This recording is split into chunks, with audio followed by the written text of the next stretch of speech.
Well, hello, I'm Janet Morana, the Executive Director of Priests for Life. Welcome to our program. Well, let's think about something for a minute, okay? Something none of us are ever prepared for, but suddenly someone you love gets a diagnosis of some sort of ailment that you know is going to be very limiting. They're going to need a lot of care, and they might begin to, maybe in a few months or 6 months or a year, pass away because of the diagnosis from the doctor. And then options begin to open up. The word hospice is bantered around, and treatment plans, and in a facility or at home. And suddenly, you love this person so much. You want to do everything possible to make them happy, to give them the best of care, and suddenly you're thrust into the role of caregiver. Well, today that's what we're going to talk about, being a caregiver. I personally can share stories with you, but joining me is a very, very dear friend of mine, someone who has been in the media and in the writing profession for decades. Okay, she originally worked for a big Catholic paper up in Philadelphia. She now is the director of communications for the Eternal Word television network founded by Mother Angelica, also famously known as EWTN. So joining me today on our program is Michelle Johnson. Michelle, welcome to the program. Thank you so much, Janet. It's a pleasure to be here. Well, and of course, we're going to talk today. Both you and I have had the experience of being caregivers, which, as we know, is very well, you love that person very much. You want to do everything possible. It's very strenuous, exhausting, and sometimes you feel like you're all alone. And I'm going to hold this up because I want everyone to know that Michelle has written this book from her own personal experience. And we're going to get into the depth of that book in a minute. But what I'd like you to do, Michelle, is just share for everyone. Um, in your case, it was a caregiver for your husband, Stu. And tell us just a little bit about that process from the time like you first found out the path you were going to be on, and then the time when you had to make the decisions and where you were thrust into this role. Well, Janet, I had the experience of my dad dying suddenly. But I had never, and I would eventually have the experience of my sister dying of cancer and of my mom dying of dementia. But this, with my husband, was so unexpected and so horrifying to me. It just came out of the blue. And he was first diagnosed with a small, what he thought was a bone bruise on the bottom of his foot. And, he went to the doctor. First, he just put a Band-Aid on it. You know what I mean? He thought it would go away, and it didn't. So he ends up going to the doctor, and he had been a very big athlete his whole life. But as he was working and getting into things, he started gaining weight. And so he was no longer the physical specimen he was when he was younger. So they started blaming everything on his weight. Oh, it's a non-healing ulcerated pressure wound. And so they had him, get in a wheelchair at one point. I mean, he had a walking cast. He had all sorts of things. It was like, get that pressure off the foot and it will heal. Well, it didn't. It just got worse and worse and worse. And finally, he was in the office of one of our doctors, and there was a nurse there. And the doctor came out and said, "How's the foot, Stu?" And he explained. And a nurse sitting there said, "You should go see my doctors." And we had been to University of Pennsylvania and Hahnemann and all these big, big hospitals in Pennsylvania. But this was a little hospital in Trenton, New Jersey. Okay. I mean, nothing, no. And so he went to see these young doctors, and they said, "You're too young for this, Stu. Come on in. We're just going to do a debriding," which is, they take the skin off and we'll get the fresh skin. It's not as a minor procedure. It's going to be okay. So I was so convinced. We thought it was such a big thing. I went to work that day. He said, "Honey, I know you have a big day. Just do that. You can come pick me up when it's over. It's no big deal." Well, those doctors did the one thing that none of the other doctors did. They biopsied the wound. And that's when they found out it was cancer. And Wow.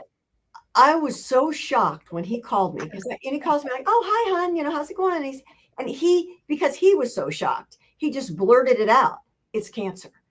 And I hung up the phone, and Janet, you wouldn't even believe it. It was like lunchtime, and I got up from my desk. I walked into the lunchroom. I microwaved a meal. I came back to my desk. I sat down, and it wasn't until I started to eat that I was like, what am I doing? I mean, I was in that much shock. You know what I'm saying? And Right. and I didn't know what I was doing. And I ran out to the car. I was crying. It was awful. And the entire way to the hospital, I cried because to me that meant he was going to die. And little did I know. And thank God. I mean, I got there just as the doctors were coming in. And my husband he was holding my hand. He was almost crushing it. You know what I mean? He was so scared. And they said, look, we don't have the resources here to deal with this. So you're going to want to find somebody. And they kind of cut us loose. And at the same time, they had told us it was very deep. It was like an inch. It was off the scales in terms of how, because they'd misdiagnosed it for a year. Wow. Yeah. And I mean, we had a long weekend to just sit and be in a panic about it. And, I tell this story, and this is sort of setting it up in the beginning of the book, where, I had a whole experience faith-wise, and ended up becoming a secular Carmelite. And I know the Lord was preparing me for what was about to happen. And I couldn't even pray. I mean, my hands were like ice. I just was in a panic. And Yeah. so all I could do was go, please God, and it just, yeah. And so one night I wasn't sleeping. Suddenly I finally fell asleep. I was exhausted, and I don't even know how long I was asleep. And I woke up, and I sat straight up in bed, and I said a prayer that I know came from the Holy Spirit, because this is not how I've ever prayed in my entire life. And I just sat up and I went, Father. And all of a sudden I felt it was like a ball of energy pushing up against my arm. And I just went, Father, if that's you, come.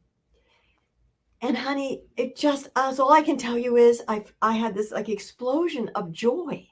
And I just leaned back. I went to sleep for the first time. And when I woke up, everything changed because I could handle it. And Right. Yeah.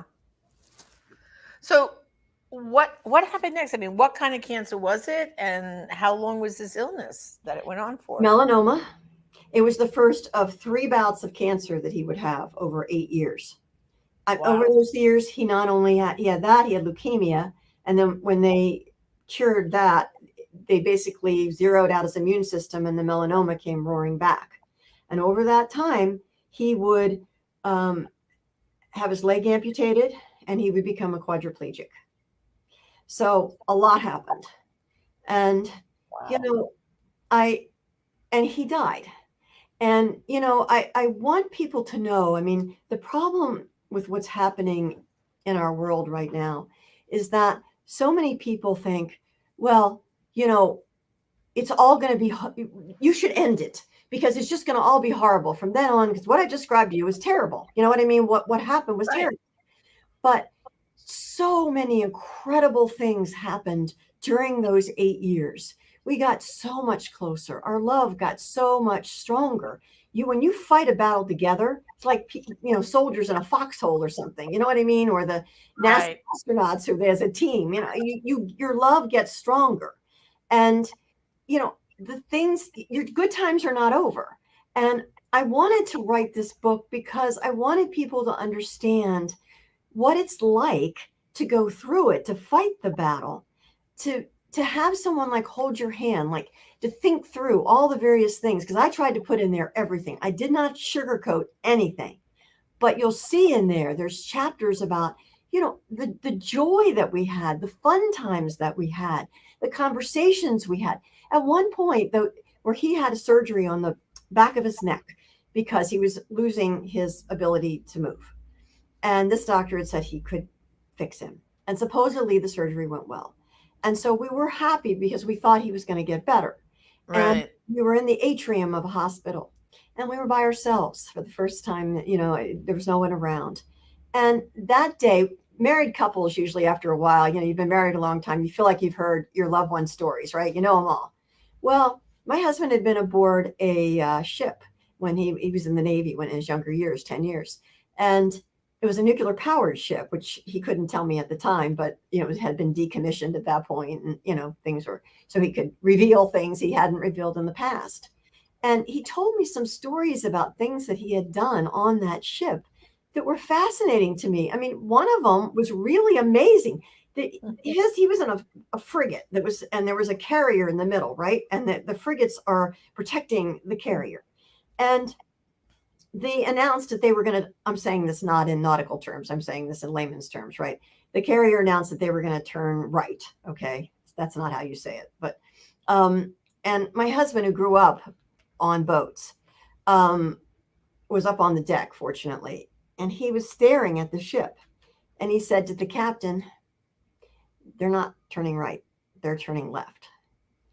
And the captain looked at him. He was like, are you sure? And he said, "Yes, sir." And so in the book, it's actually kind of funny, Jen. And I actually put the WTF, you know what I mean? That's how they talk, like, what the heck, I'll say, you know what I mean? And he says that to the guys on the other ship. And I mean, he averted a disaster because afterwards the captain gave him his bars, you know what I mean, early because he saved the ship. I mean, they could have all died. I mean, well, anyway, Wow. I didn't know that. And I mean, I wouldn't have known that. You know what I'm saying? You didn't spend that time together, Yeah. right? Yeah. So, I mean, But Michelle, you just said this was an 8-year period, but he wasn't really incapacitated in the first few years, right, of this illness as they were dealing with the cancer, dealing with the cancer, dealing with the cancer. How many years in the course of that 8, like near the end, did it get to the point where you had to, like, he came home and okay, this is it, he's going to die soon, and now you became the ultimate caregiver in that final stretch? Like, how much of time was that? I mean, that was be a year to 2 years, somewhere in there, year and a half. Janet, he was losing things little by little by little because Right. when Yeah. because it was in his leg, right? The cancer started to eat up his leg. I mean, the cancer was everywhere and all the way up his leg, and he had to wrap it, and it was, oozing and awful.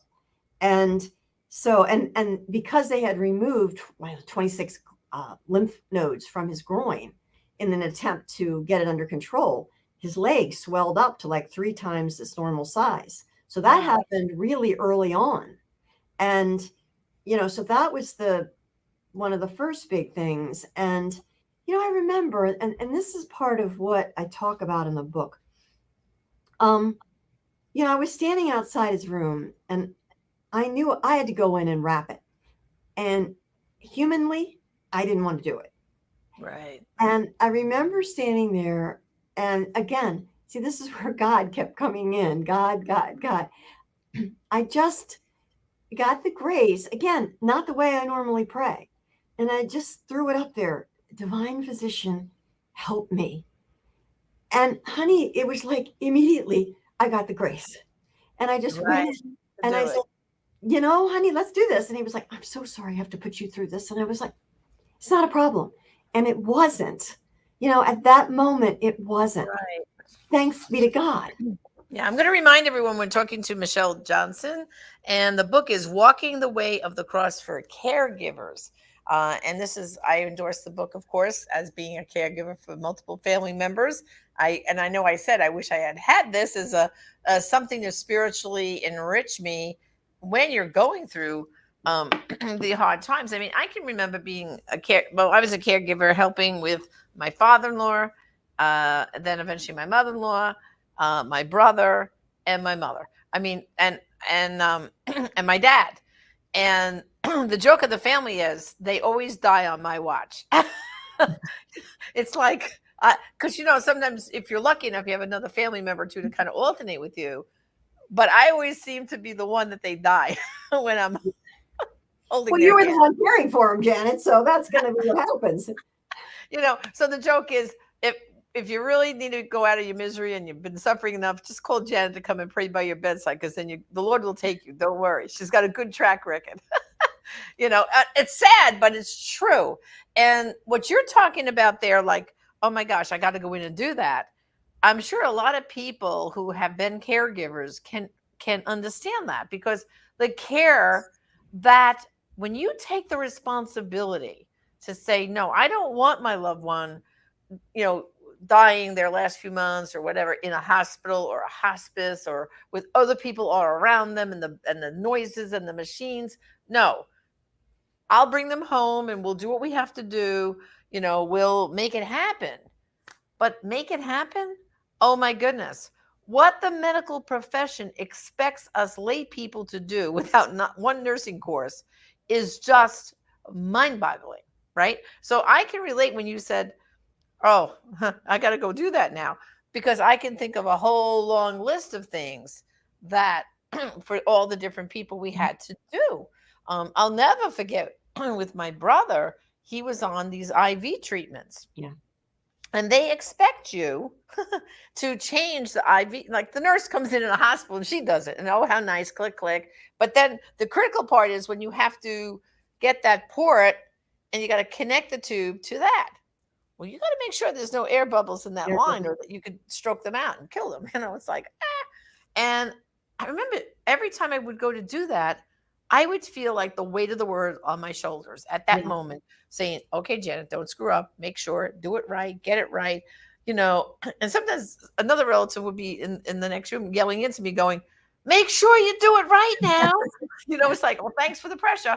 So I'm sure people who have been in these situations, they're understanding what you and I are talking about. It's so much responsibility. I can remember too keeping logs about medications, right? Oh yes. Oh yes. You had to write down, because then the visiting nurse would come and want to see the log, especially when you get to the point where you have to give them pain meds, right? The morphine and different things. I can remember you have to be very precise, and you have to write down what you're doing and how often you're doing it. And then they check the log when they come and they talk to the patient, and it's like, yikes. And some of this stuff you're doing in the middle of the night, 2:00, 3:00, 4:00 in the morning, and you're all by yourself. So I just only wish I had a book like this to be sitting, because sometimes you're just sitting by their bedside, right? Some of that, you're all alone because they've dozed off to sleep, but you're watching to make sure they're okay, right? Yeah. But a book like this, I mean, I love the way you have prayers, okay? At the end of certain chapters is a prayer. There's reflection questions for you to kind of ask yourself and have that chance to kind of talk to yourself a little bit in the middle of the night when you're there all by yourself anyway. And then what I like to, Michelle, is explain where you got the idea to use the Stations of the Cross throughout the book as a reminder of what Jesus went through. Tell me about that whole insight when you wanted to use the Stations of the Cross, because I think that really is the brilliant part of the book. And the credit goes to our Lord, because I was writing various chapters of this book for years, to be honest with you. I mean, I would write and then you get kind of overwhelmed because you have to relive the whole experience again. And you say, well, I'll work on it later, Right. And I couldn't really figure out exactly how I wanted to structure it. And one Good Friday, it was about 7 years after my husband's death. I was participating in the Stations of the Cross at church. And all of a sudden, all these different scenes from my husband's, 8-year journey started flashing across my mind. And my eyes filled up with tears. And it was an insight that I realized, my God, it really was walking the way of the cross. That's what you don't think that when you're going through it. I'm now walking the way of the cross. Well, maybe somebody will now if they read the book, but I mean, I certainly didn't, and I mean, but that realization, I thought, that's it. That's what people need to see, is that if we're going to do this right, We got to follow in his footsteps. And it was so much, it all came together so much easier as soon as I started to write it like that. Right. To take the station, to group things under that as to, kind of what was, how that sort of corresponded to what we would go through as a caregiver. And the prayers all relate to that. I have a scripture quote, before each chapter. And it's just, it was a gift. It was a gift, Janet. And to what you were saying before, I mean, getting ready to do this is a decision. You have to decide. It's like love. Love is a decision. You know what I mean? Right. Because you're going to go through bad times in love. When you're married, you have to make a decision. Are you going to stick it out or not? And it's the same thing with caregiving. You have to decide. I've got some chapters in here. I've got one, hanging on to hope, and one, you can do it. You can do this. Right. And it encourages people. One thing that I think is most important right now, if you've just gotten a diagnosis, is it's very common to lose hope, to feel like, in my experience, and I've said this before, most doctors are told, well, don't give the patients false hope. But in my experience, they take it to mean, don't give them any hope. And Right. I remember at one point, the doctor had just stomped all over my heart, and I was really losing, hope. And, I called a friend, and I never did that. You know what I mean? It wasn't something that I was comfortable usually doing. And normally I would have called my mom, but, my dad had also died, and I just didn't want her to get all upset that I was upset. And I called a friend who had gone through it and who had said to me, you can call anytime. And, it wasn't what she said. It was just that she listened and she didn't judge. And as we talked, because that's what you want then. You don't want somebody lecturing you on, the catechism or something, just suck it up. You want somebody that just listens and that has been through it. So be careful who you tell when you're going through this, because you need somebody who has an understanding ear. And Right. sometimes you just need to vent. You know what I mean? It's Yeah. just, and you need a little love. And that's what I got. And that's what helped me get through the next steps. And a lot of people too will identify with when you are saying, I'm going to help be the caregiver. Sometimes you still have to juggle your job with the caregiving too, because you got to keep the money coming in the house to pay the And bills. insurance. So you get torn by that. Then you get torn with, everyone thinks, oh, you'll get a lot of help, but you don't get that much help. You maybe get a home attendant to come, maybe if you're lucky, 4 hours a day, but never on the weekend. Only Monday through Friday is what they'll allow. I guess they figure on the weekend you can just punch, you'll be fine. Not so. And then I remember too the sheer panic when the home attendant person that was assigned to you would just cancel that day because they were sick, and the agency wouldn't necessarily send you anyone. So now you're all by yourself. Maybe you were supposed to go to work for those few hours, and now what are you going to do? I always found the more stressful thing, rather than taking care, was the scrambling with the schedule and worrying about who was coming when and how, and then just the whole thing. It's exhausting. And I think too that, like you said too, Michelle, is very important. The medical profession are not 100% honest, and I think it's all this sue happy stuff. So what they want to do is say, oh, it's going to, they'll only be living a few months or whatever. They give you this like real deadline stuff. I've never once in all the people I've cared for over the years had one doctor be right. And I Right. always say to them, they're going to go when God says it's time and not before. That's who decides. The Lord decides. And then our job as a caregiver is to make them as comfortable as possible, improve the quality of life as much as we can for them, and be there for them. I mean, that's our job, right? And so that's why I think, like, because some of it's kind of lonely. That's why I think your book, brothers and sisters, by the way, it's called Walking the Way of the Cross for Caregivers. And if you want to know where to get this great book, you can go to the EWTN Religious Catalog or Amazon. And I highly recommend it. It's just, maybe someone who's going through this as a caregiver right now. this would be the best thing. When you say, oh, I wish there was something I could do to help them, get them this book, because that's what they need. They need something to kind of nurture them and refresh them a little bit in those hours that you spend in between the caregiving, where you're just by their side and waiting, right, Michelle? I mean, there's a lot of waiting that goes on in caregiving too, right? Oh, you can say that again, honey. I actually have a whole chapter about things you can do while you're, while you're waiting or traveling. A lot of times when things get really bad, you'll probably end up going to MD Anderson or the Mayo Clinic or one of the big places in an effort to save your loved one's life. And Right. I mean, there's so many things to know. I mean, I talk about, if you're going to go to one of those big hospitals, you're going to need all the records.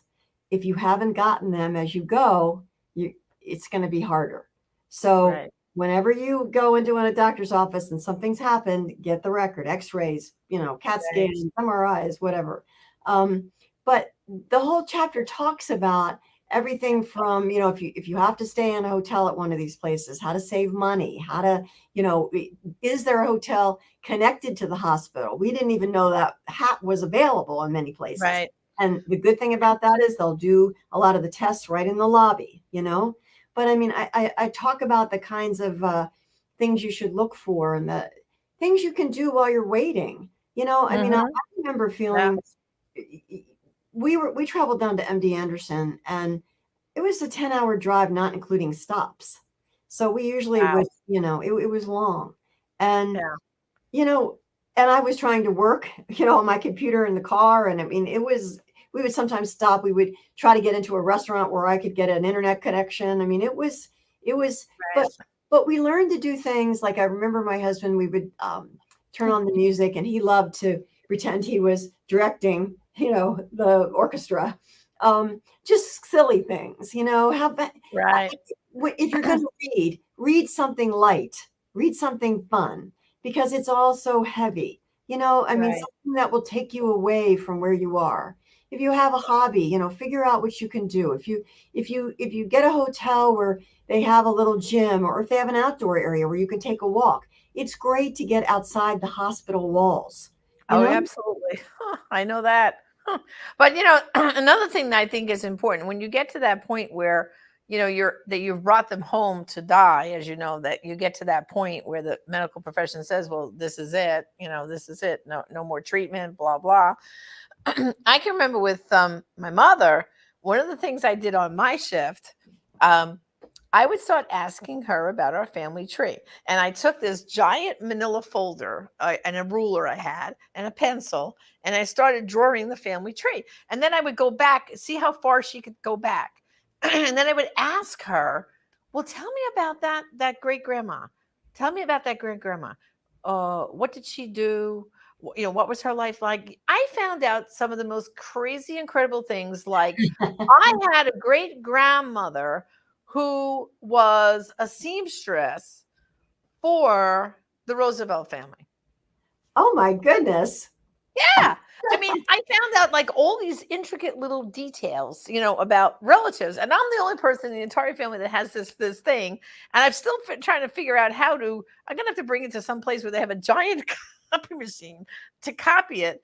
And like I said, it's not something you would frame, but just for the knowledge that she was able to share these stories. So I think another thing for caregivers is let them share the stories. Yeah. Let them tell you, especially too, if people are suffering from dementia. Oh, their short-term memory is shot. They can't even tell you if you had breakfast that morning. Yeah. But ask them what happened 30, 40, 50 years ago, and they can tell you exactly. And with my dad, who suffered with dementia, besides a bunch of other things that we took care of him for, he was in World War II. He told me so many stories about General Patton that it was pretty incredible, because he was in the Third Army. So, Wow. all I'm saying is, there can be, as hard as caregiving is, you should take these little moments, these little golden nuggets, and use them as opportunities. I can remember another relative we were with, and we got a cookie recipe, a family cookie recipe out of her before she died. And my friend still to this day says, Janet, if you hadn't told me to ask my grandmother about that cookie recipe, it would have went with her. It would have been gone forever. But my mother and I stood by her side and we reminded her, now tell us, Grandma, how did we make those cookies? And she was near her death. And Yeah. she just would hold back and say, you do this and you do this. So I think the point here is for people who are caregivers, yes, it's hard. Yes, it's difficult, but there's golden moments. Mhm. Don't lose those golden moments, right? And speaking about those things, 'cause that's brilliant. Asking about the family tree. Another thing to do that I do mention in the book is when someone dies.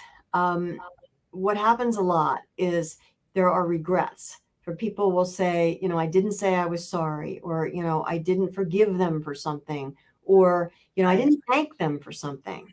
And I Mhm. have a friend who actually, she had said to me before my husband died, she goes, make sure that you forgive each other for anything that you've ever done. And she said, my husband and I, she said, I felt so strongly about it that they wrote it down on a piece of paper and signed it.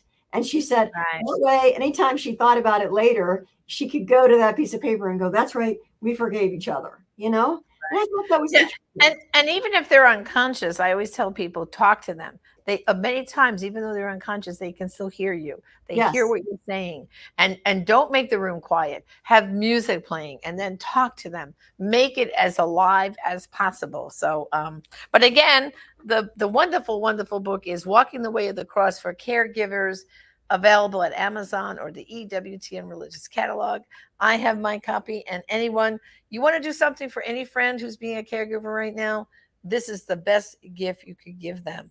When you say, oh, I wish I could do something for them, this book will be a companion for them as they go through these next months and weeks ahead. So, Michelle, I really want to thank you for joining me today. And I just wish, like I said, everybody would get the book because I only wish I had it in all those circumstances I've gone through in my life. I know it would have been a real help, but God forbid I have to do this in the future. I've got my handy dandy guide to get through it one more time. So blessings on this brilliant book. And like I said, I hope people take advantage of it and get it this book either on Amazon or EWTN. So thanks, Michelle, for joining me today. Thank you so much, sweetheart. God bless you. God bless you.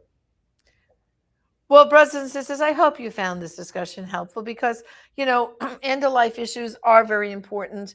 And we, as believers, have a path we take. We want to help our loved ones. And then, of course, when the final moment comes and they do pass, the next part also is a little difficult, planning the funeral and all that. So, a book like Michelle's, I know, will be a blessing in your life. So thank you for joining me on our program today. And as always, it's Janet Marana, Executive Director of Priest for Life. Until next time, God bless.